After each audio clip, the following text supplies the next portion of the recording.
deeds will not go unpunished. I shall destroy you for my honor and for that of my family. You would think over the last 2,000 years, you pitiful humans would come up with something original. Demon hunter Bryce Boltzmann is cursed with immortality. He can't be killed, and his limbs can be torn off, reattached, and regenerated with ease.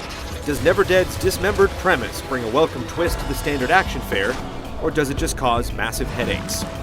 Arcadia, wake up!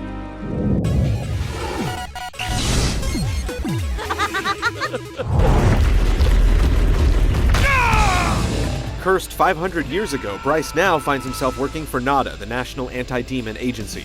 On assignment with his partner Arcadia, the pair trail an outbreak of demons until they eventually find themselves protecting a pop star named Nikki. Moments from Bryce's past are scattered between chapters, needlessly drawing out an otherwise simple origin story. Of all the game's characters, Bryce is the only one who's remotely likable. Arcadia's role is simply to be a stuffed shirt, in more ways than one, while Nikki's cluelessness gives them room for explaining demon hunting lore. What? The bad dialogue doesn't have enough personality to give it that B-movie appeal, and while the story has a handful of twists, it otherwise plows a straightforward line from one predicament to the next. Let's finish this once and for all!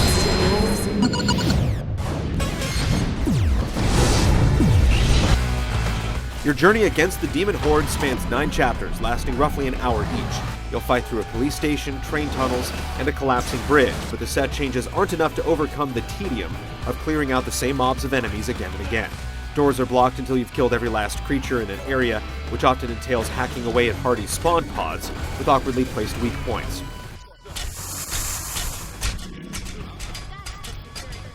The game also suffers from a lack of clear direction, leaving players without a logical means to connect the dots. One early roadblock has your head rolling by an inscrutable item that isn't explained until farther in the tutorial. Later on, you'll have to avoid getting crushed by a building, but the seemingly simple task of lining yourself up with a window is a matter of frustrating guesswork. And it doesn't help that the failure dialogue plays, even when you do get it right. I will kill you if you touch any of my stuff, like this. Bryce dual wields by default, and expanding your arsenal to shotguns and assault rifles is as simple as picking them up when you find them. You'll also earn XP by defeating enemies and following the breadcrumb trails of red shards. These points can be used to buy added abilities ranging from seemingly necessary traits like charged blade attacks and a slow motion effect to practically useless items like healing bullets to revive your partner. There are a few interesting upgrades like being able to turn your limbs into explosives, but most are minor tweaks that aren't worth the limited equipment slots. I'm whole again! If you don't think the campaign is torture enough, you can try to jump into co-op, although we don't expect the anemic population to stick around very long. The multiplayer challenges come in several variations, but they're all an absolute mess. Some challenges have you clearing through zones of enemies with rare chances to regenerate and enemies that spawned right behind you.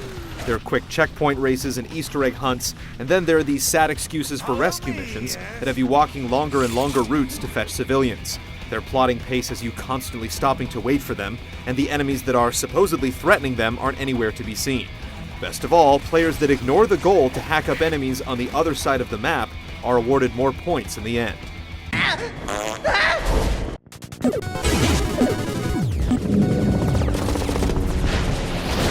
Whoa, some naughty lingerie. There are times when NeverDead's concepts pay off with the distant spark of undead ingenuity.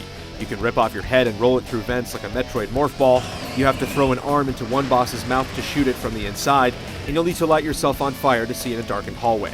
However, none of this is enough to offset the infuriating mechanic of having your limbs pop off every time an enemy hits you. If you lose one arm or leg, you can get by, but picking them up isn't as simple as walking near them. You have to actually roll to reattach them, leaving you bouncing around, trying to grab body parts, often recovering them just in time for an enemy to knock your head clear across the room. To make matters worse, there are these ever-present round critters ready to devour any stray appendages. If your head happens to get sucked up by one of these pests, you'll have to succeed in a quick-time event to escape. If you fail the minigame, it's game over. After a while, you can push a button to instantly regenerate, but the game is constantly knocking you apart and leaving you disoriented. One scene has you getting batted around by 2 trains as you attempt to fight enemies in a narrow subway tunnel.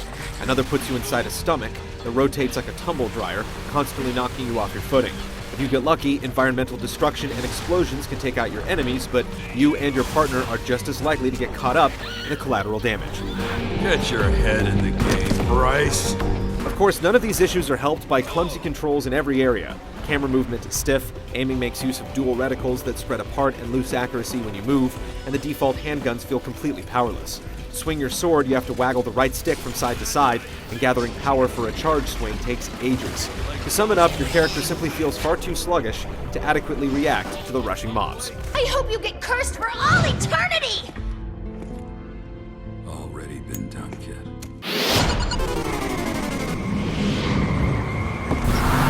Whether it's the floaty destruction, the mind-boggling villain design, or the sight of Bryce taking a dump with his pants on, NeverDead's visual presentation is an absolute mess. Performance is consistently poor and choppy, and the view is particularly bad if an enemy pins you to a corner or a boss battle completely breaks. Every character gets a share of the terrible voice acting, but Bryce's boss in particular sounds like he's in a coma. Please head there ASAP. And if you happen to think that having a theme song by Megadeth makes the game cool, just wait till you hear the J-pop dance number that plays before it.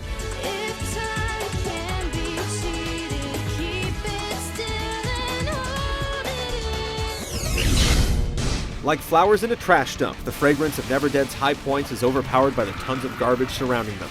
Even the most worthwhile moments are awkwardly handled, and there's nothing fun or helpful about having your body torn apart over and over again. Hope this doesn't mess up my hair.